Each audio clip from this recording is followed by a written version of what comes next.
This episode is part of the pool's Local Officials Stronger Together podcast series. It's one way we serve local officials through integrity, public service, fiscal responsibility, and operational excellence. As always, please direct specific questions about coverage to your risk management advisor. Welcome to episode 9D in the Risk Pool's Stronger Together podcast series. State law mandates artificial intelligence and cybersecurity training for local government employees, elected officials, and appointed officials who have access to a local government computer system. This episode of the podcast is special because the Department of Information Resources has certified it as satisfying the training requirements. The audio in this podcast is taken directly from the TML Risk Pool's DIR-Certified training video, in which the Risk Pool's cyber guy, Ryan Burns, and his buddy, Hacker Hank, discuss ways that Hank's hacks trick local government employees into sending money, downloading ransomware, and more. The video also includes a new section that satisfies the required artificial intelligence training. Check out the video if you have time. It's linked next to this podcast, but also just take advantage of the convenience of listening if you like.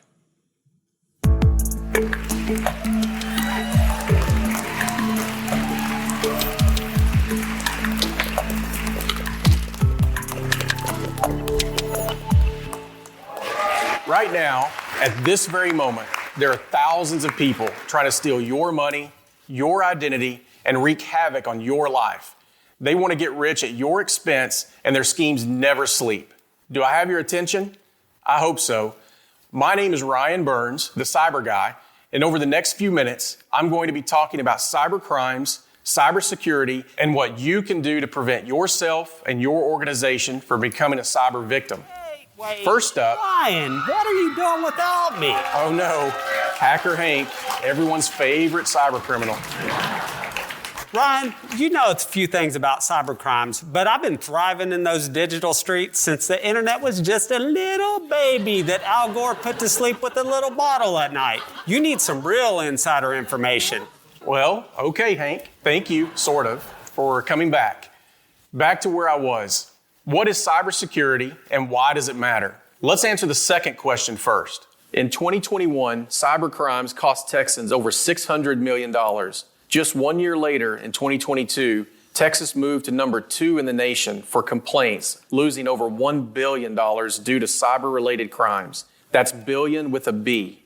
Yep, my cronies and I have been doing strong work out there. And you know who our biggest target was? The public sector. I know. Meaning cities and organizations just like you. Yep, taking it to the man. Cyber crimes and cyber criminals aren't just fodder for fiction novels and movies. They are real. And with numbers like this, you can see the importance of awareness training.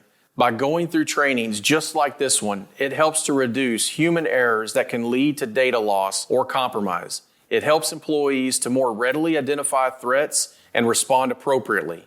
It fosters a culture of information security within the organization, enables trained employees to avoid financial impacts from data breaches such as remediation costs and legal fees, and it helps build trust with our constituents by demonstrating a commitment to data protection. So back to the first question, what is cybersecurity? I know a bit about that. How to hack, but also how to stop hackers just like me. So please remind everyone why such a vile and notorious hacker like you would be willing to help us out. Sure, Ryan. I've been hacking ever since I was a little boy. When I hacked the Pac-Man game at my local arcade to give myself the highest score. I've been hooked on hacking ever since, but when it comes to hacking cities, I've just gotten bored.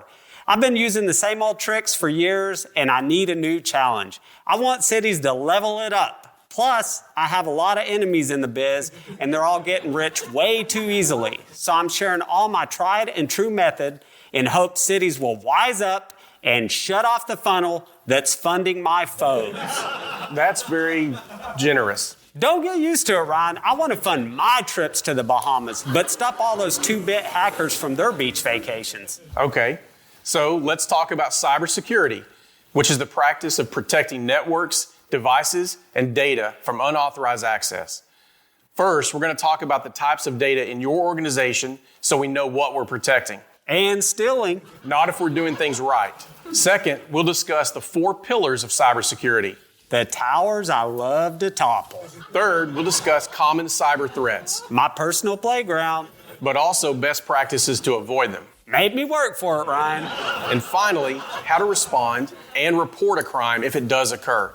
You ready, Hank? A good hacker's always ready, Ryan. The first step for information security is knowing what types of information you have and what you're responsible to protect. There are 5 major levels of information. The least sensitive level is public information. It's typically general information about your city, number of employees, address. Boring. Everybody knows this stuff. I can't really make money off of it, Ryan. Right. It isn't sensitive and wouldn't hurt you if it was disclosed, so it requires very little protection. With each rising level, the data becomes more sensitive and requires more consideration and layers of protection. Proprietary information is information that gives you the competitive advantage that you don't want the world to know. Private information relates to employees or sensitive policies, great for HR to know, bad for hackers to steal. Confidential information is data that helps within the organization, but that you might not want competitors to find out. The highest is your sensitive data. This is the information that could truly harm your city or organization if disclosed, and therefore requires the highest integrity and the most limited access. I can make money off every level above public. It sells on the dark web like candy. Or I can use it to ransom your organization and make you pay me to get it back. It's a blast. So take an inventory of what information you have access to and what you're doing to protect it. Or better yet, what you should be doing. I love data. And as they say, data is knowledge and knowledge is power. And power is money in my pocket. Money I can spend when I go to Barbados every year. Now, I can hack this data at lots of levels, but there are 4 main pillars. Think of these as doorways into your organization. There's the machine level. These are your physical devices. Say you lose your phone or a laptop. I find it, boom. Or if you've got a hacker in your workplace and you leave your workstation unattended, boom, we've got you again. I'll hack your machine in a number of ways. Weak passwords, obsolete antivirus software, unprotected flash devices, lack of controls when you're on a public network, or lack of administrator controls that would prevent me from tossing on a fun little malware program. Next up, the data level. This is the data itself, stored on a hard drive or in the cloud. Most employees aren't aware of how much data they have or where it's all stored. But what happens when a hacker holds it for ransom? Or it gets completely wiped out? Is it backed up? Is it protected? Organizations put their data level at risk when employees aren't aware of the data created and the cost of losing it. Off-site backups aren't done or not done regularly. Employees don't believe their data is valuable enough for an attack, or data isn't encrypted to protect it from hackers. You know, Ryan, I'm not above dumpster diving for old computers, just to see what data I can find on those tossed out hard drives. Why does that not surprise me, Hank?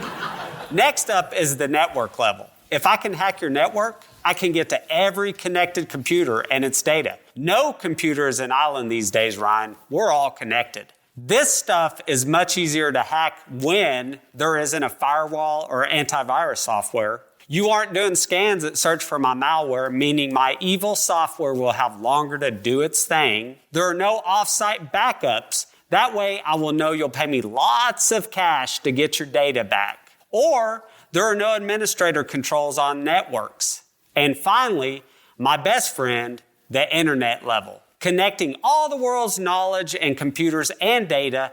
And if you're not careful, when and where you connect, boom, I'm going to get you. You think you're just having a little latte and doing some work, but I'm still in a latte of your information while you're just sipping on your little coffee. That's a good one, Hank. Thanks, Ryan. I've worked on that one for a while.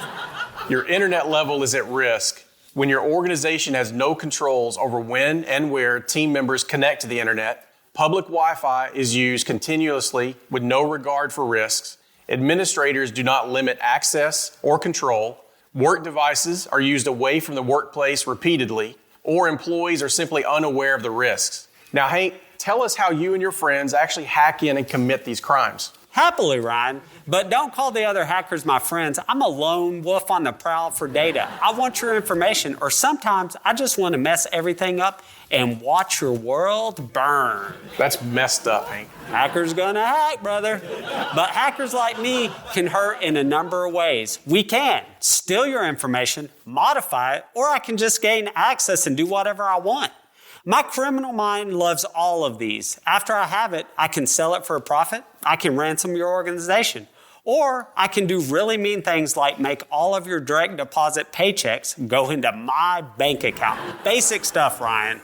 He's right. And he's a threat. So let's look at the definition.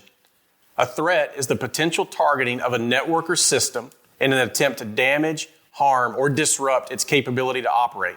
This targeting can potentially impact the confidentiality, integrity, and availability of your organization's data. All right, so who is a threat actor? Besides Hank here. Well, it's anyone who tries to exploit vulnerabilities in an organization's system or users. They want to profit, financial or otherwise, damage the victim or organization, either financially or reputationally, gather data to trade it or sell it, or, in his case, just evil curiosity. We don't often know why threat actors choose the crimes they do, but we have to be on the ready. I can tell you why I do it, Ryan. You ever had a Mai Tai in Jamaica? I don't need any other reason than that. So, Hank, what does a cyber attack look like?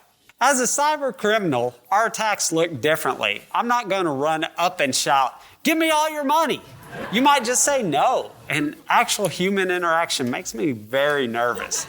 So my attacks look more like an email, a text, a phone call, or even a fake invoice. I'm trying to get information from you, like credit card information, bank accounts, social security numbers, or maybe for you to let me log into your computer remotely. Sometimes it's just an itsy-bitsy link I want you to click on, or an email attachment I want you to open. So attacks can be emails, phone calls, texts, USB hard drives, Internet of Things devices, or even an old school letter. Ryan, I've got fancy names for all my schemes, like phishing, when I'm seeing if I can get you to respond to an email with personal information. Vishing, voice phishing rather than using email. Spear phishing, it's a targeted phishing aimed at particular targets. And once the target has been compromised, I use credentials and permissions to explore the entire organization's network. Score, welling, spear phishing for big dogs in your organization. Social engineering, when I use a context or a story to engage you before scamming you. Malware, installing bad programs on your computer. Ransomware, installing bad programs that shut down your computer until you give me what I want, which is typically cash. And one of the newest forms of social engineering, quishing, also called QR code phishing. By creating fake QR codes, I can get users to activate links by simply scanning a QR code with their phone. I even post random QR codes throughout a conference, for example. Attendees believe they are scanning a legitimate code to get information, but are taken to a malicious website where I can steal all kinds of good stuff. So we've got to always be on the lookout. Here are some things to help you spot a cybercrime before it happens. Strange email link, or one with a mismatched or misleading URL, poor spelling or grammar, requests for personal information, an offer that just seems too good to be true, something that you didn't initiate, requests for money or payments, messages that include threats, or something that just doesn't look right. Just having a healthy skepticism will go a very long way. So you find yourself facing a threat. An email has come into your inbox with a fishy attachment. What do? The most powerful key in your security system is a very simple one: delete. If it's truly important, that person will reach out another way. But if you need to respond, verify the details or situation with a trusted friend. Call someone, but don't call the number in the email. If a scammer is good, that will all be part of the ruse.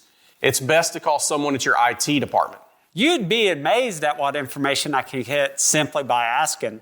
I love to make it seem like a high-pressure, super time-sensitive matter. Folks love to think they're helping me out of a jam, and they are. Helping me go to Jamaica. Another good one, Hank. You should report everything internally according to your organization's policy. Contact all involved parties, such as contractors or vendors, and report all cyber crimes to law enforcement. Now, let's talk about training and best practices. As a city or organization, you need to make sure that everyone has the right tools, training, and empowerment to help. You need to safeguard against unauthorized access to all your systems and information. Make sure you have strong passwords and policies. Use multi-factor authentication, or MFA, to authenticate users. Sometimes called dual-factor authentication, it requires users to produce at least 2 items from the list of 3 possible factors. Something you know, like a password, passphrase, or login ID. Something you possess, like a token or smart ID card. And something that you are, like a fingerprint, retinal scan, or facial recognition. Limit access to work areas and digital data and systems to only the authorized personnel who need access. For someone to get in, they should be required to show identification proving that they belong there. This can be done with a card swipe or token on any door entry system. Another option is to have manned access checkpoints. Electronically lock all devices when not in use. Patch your systems. And train everyone on your policies, like making them watch this video. Right, Hank? Oh, sorry, Ryan, I fell asleep. I was up all night trying to hack a city with great cybersecurity. I couldn't get in. So this really does work. Let's talk about best practices for your data. How you store it and dispose of it is very important. Utilize the 3-2-1 method. 3 copies of your data, 2 different types of media, and at least 1 of those copies off-site. Encrypt your data when possible. Monitor and limit access to only employees who need it. When computers get replaced, make sure you erase or destroy everything possible. I'm talking about reformatting old computers and going full office space on anything else if needed. In this era of working remote, you also need guidance to team members who don't use a conventional office. Cyber threats are everywhere, and remote workers need to be even more aware of how to navigate this new world. Remote workers should always follow your organization's policies and procedures. Use only approved devices, no personal computers. Strictly use your organization's VPN everywhere, especially when using public Wi-Fi. And use your phone's hotspot before public Wi-Fi. Guard your screen when possible. When working from home, make sure your router and all the software is up to date with the latest security and that you're always using a strong password on your personal network. Create a second Wi-Fi network just for work if possible. Lock your device while away, even at home, so family members don't accidentally throw you into a bad network situation. Never leave your computer unattended in public. Never use your work device to access personal accounts like bank accounts, social media, or online shopping. Something else to consider with cybersecurity is that not every threat relates directly to money being stolen from your city or organization. A newer threat that we are seeing a lot is through the use of AI or artificial intelligence. New methods for stealing data? Tell me more, Ryan. Yes, private data is the big thing at risk here, not to mention having your organization be subject to legal risks and much more. While AI does offer increased efficiency for repetitive tasks, designing reports or presentations, and even the ability to translate documents into other languages, stakeholders should learn the possible risks before using AI. Some potential risks include errors or inaccurate text or speech, plagiarism or copyright violations, privacy risks including unintended data disclosure, legal or ethical risks, risk to organization if content is unreliable, inaccurate, or discriminatory, and they can create harmful misinformation. For these reasons, you should always follow your organization's policies and procedures. Use of AI can be logged and monitored and only used for approved work. You should always consult your department for a list of approved AI technologies. Never input non-public or confidential data into AI interfaces. Avoid ethical misconduct when using AI-generated material. And always follow policy on disclosure of AI-generated labels, disclaimers, or images. This is great stuff, Ryan. This is going to keep me and my no-talent cronies out of your data and your life.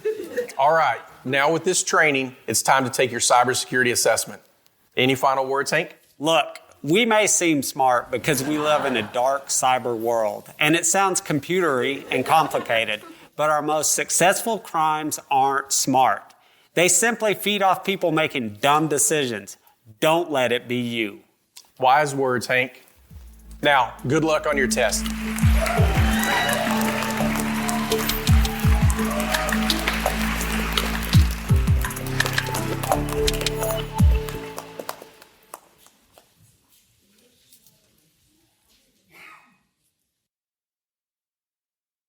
This concludes the 2025-2026 State Certified Cybersecurity Awareness Training Program.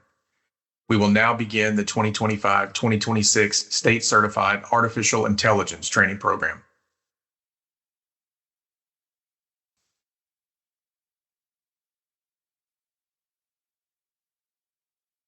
Welcome, everyone. I'm Ryan Burns, Director of Cyber here at the TML Risk Pool. Our mission has always been to partner with local governments to ensure Texas communities are stronger together. And a big part of that strength today comes from how we handle emerging technology. Today, we're tackling a topic that's moving fast: artificial intelligence in the Texas public sector. Presenting with me today is my partner and senior cybersecurity advisor, Mike Bell, who is a longtime practitioner in cybersecurity topics for the public sector. I'm glad to be here, Brian. As you know, this is a very important topic for our members. And it isn't just another professional development session. This training provides a general introduction to artificial intelligence, or AI, and its use in Texas government. This is a new part of the mandatory State of Texas annual compliance training for the 2025-26 fiscal year. So with that, I'm excited. Let's get started.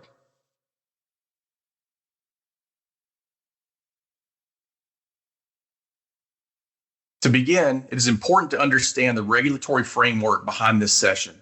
The 89th Texas Legislature passed House Bill 3512, which requires state and local government employees to complete a certified artificial intelligence awareness training program every year. This is in addition to the mandated cybersecurity awareness training that you are all already familiar with.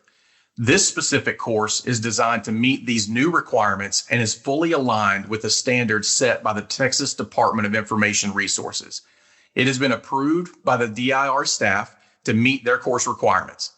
Our goal is to ensure that every public sector employee in Texas has a consistent baseline for interacting with these technologies.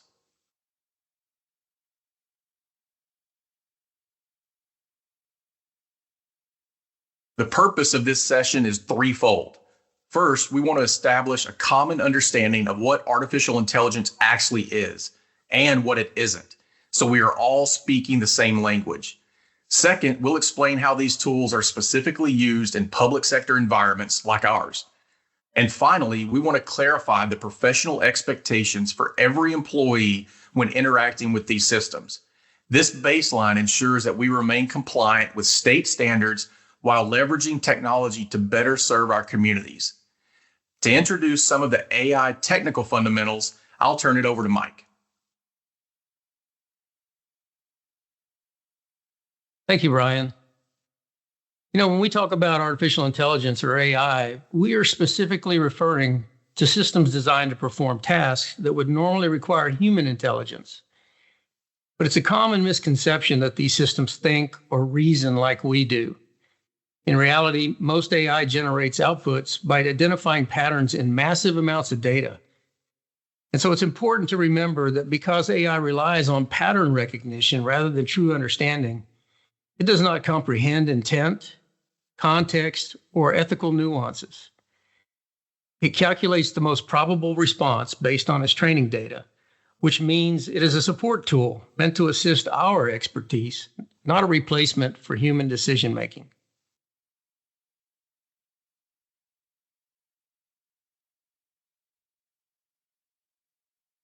As we look at the tools available, we generally see two main categories.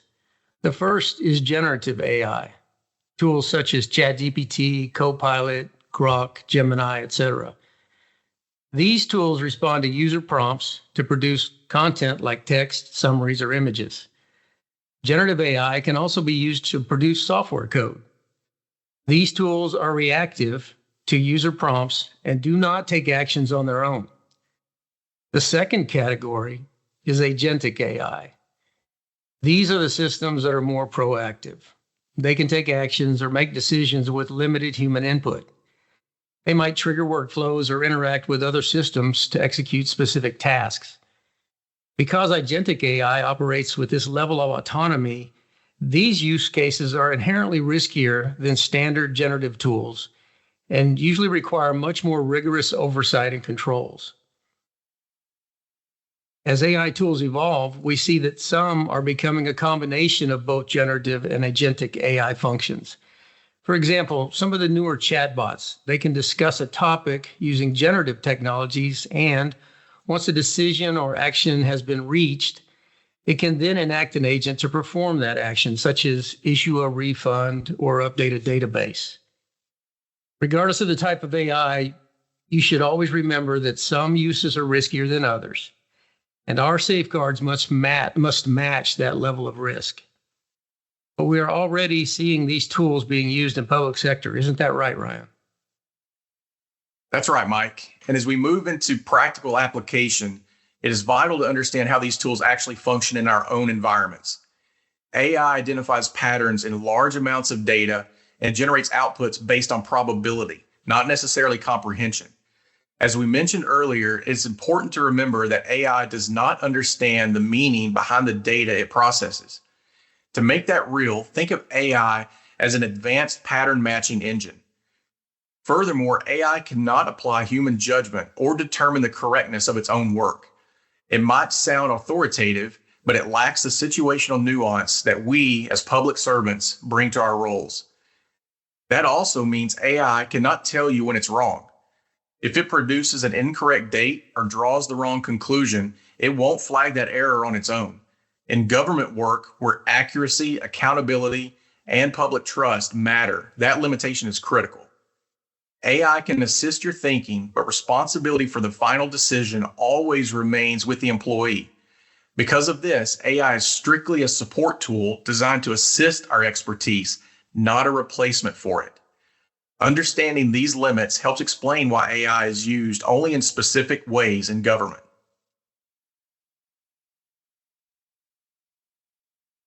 To understand where AI fits today, it helps to look at how it is already being used across the public sector. One common use is to summarize information. This may include summarizing meeting notes, long email threads, or combining multiple documents into a single, shorter overview for staff review. AI is also frequently used to draft routine content, such as first drafts of internal emails, standard letters, or recurring communications that follow a familiar format. Another common use is assisting with research and data analysis. For example, helping organize background information, identifying themes across documents, or highlighting key points for further review. AI is also used to support administrative and organizational tasks, such as organizing schedules, generating checklists, or helping staff prepare standard forms and templates. In practice, these tools are most often applied to routine, repetitive, or information-heavy tasks that would otherwise take significant staff time.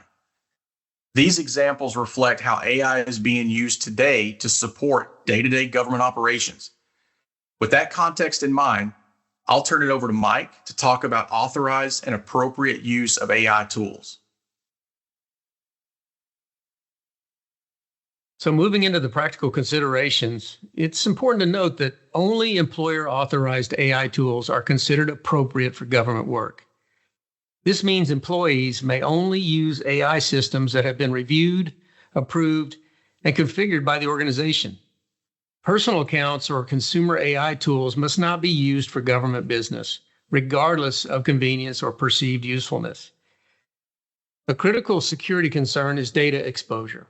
Using unapproved AI tools can result in sensitive or internal information being stored, processed, or retained outside of government control.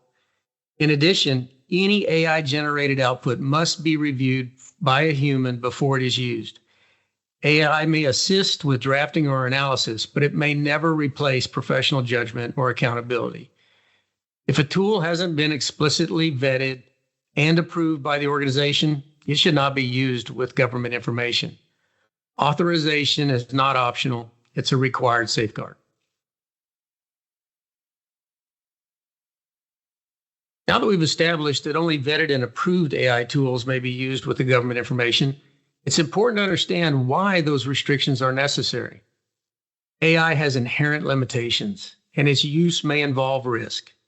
These systems do not understand consequences or accountability, and they cannot evaluate the impact of their output. AI may also appear confident while it is still being inaccurate or outdated. It can generate responses that sound authoritative, even when the information is incomplete, incorrect, or no longer current. Another key limitation is that AI lacks human judgment and contextual awareness. It cannot interpret nuance, intent, or situational factors, and it cannot recognize when professional discretion is required. It's also important to recognize that some AI uses are riskier than others. As the potential impact of an outcome increases, whether it's legal, financial, or reputational, the consequences of AI limitations become more significant. Finally, AI use may include data gaps or bias. Because AI systems rely on training data, their outputs may reflect omissions, assumptions, or bias present in that data that was used to train the tool.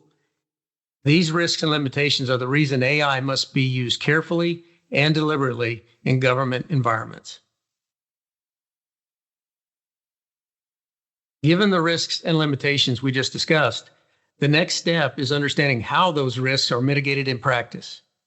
First, mitigation measures should always match the level of risk involved. Lower risk uses require basic safeguards, while higher risk uses demand stronger controls. One foundational mitigation measure is the human review of AI outputs.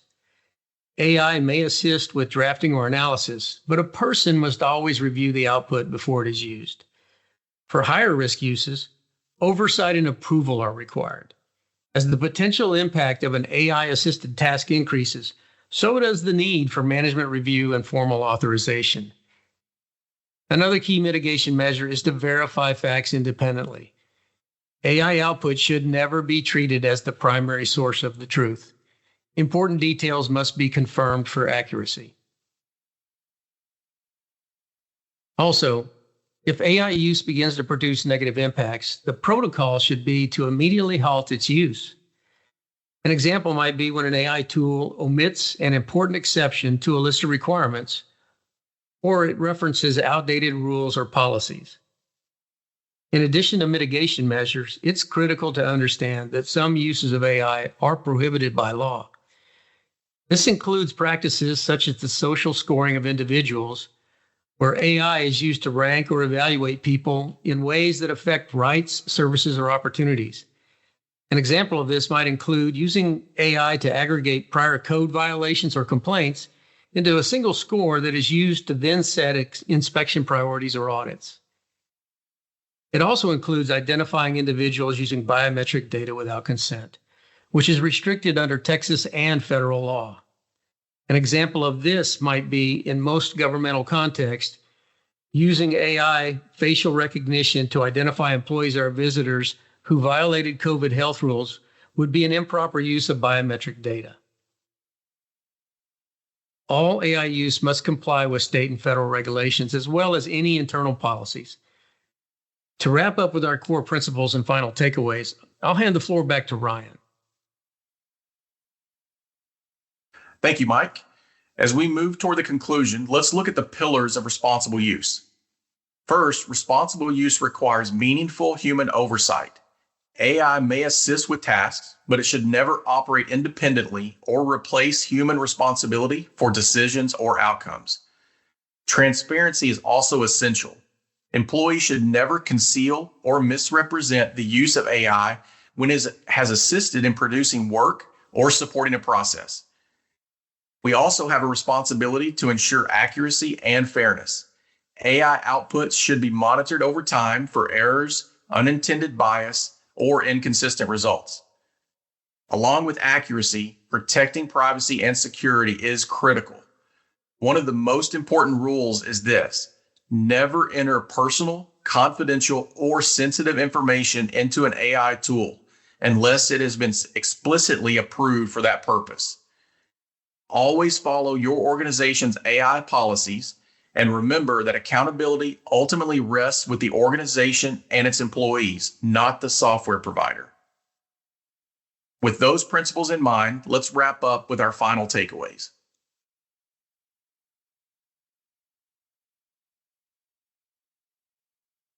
To summarize the core of what we've discussed, artificial intelligence is a tool that can support our work when used appropriately, but it is not a substitute for our professional judgment. It is very important that we understand the risks and limitations of these systems, particularly their lack of human context. It is a critical point that both mitigation measures and legal restrictions, such as the ban on social scoring, apply to our daily work. Ultimately, responsible use in the public sector requires constant oversight and individual accountability.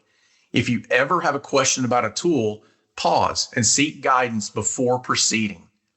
Anything else that you can think of, Mike?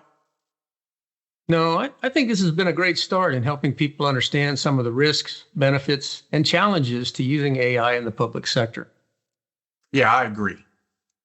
This concludes the mandatory AI training as mandated by Texas Government Code 2054.5193. Thank you for your time and for your commitment to the Texas communities that we serve. To review written materials associated with the presentation or to ask Scott a question, please visit www.tmlirp.org and click on the Stronger Together podcast link. Please remember that the information in this episode is provided for informational purposes only and doesn't constitute legal advice. We recommend that you review the podcast and the accompanying written materials with your attorney prior to taking action.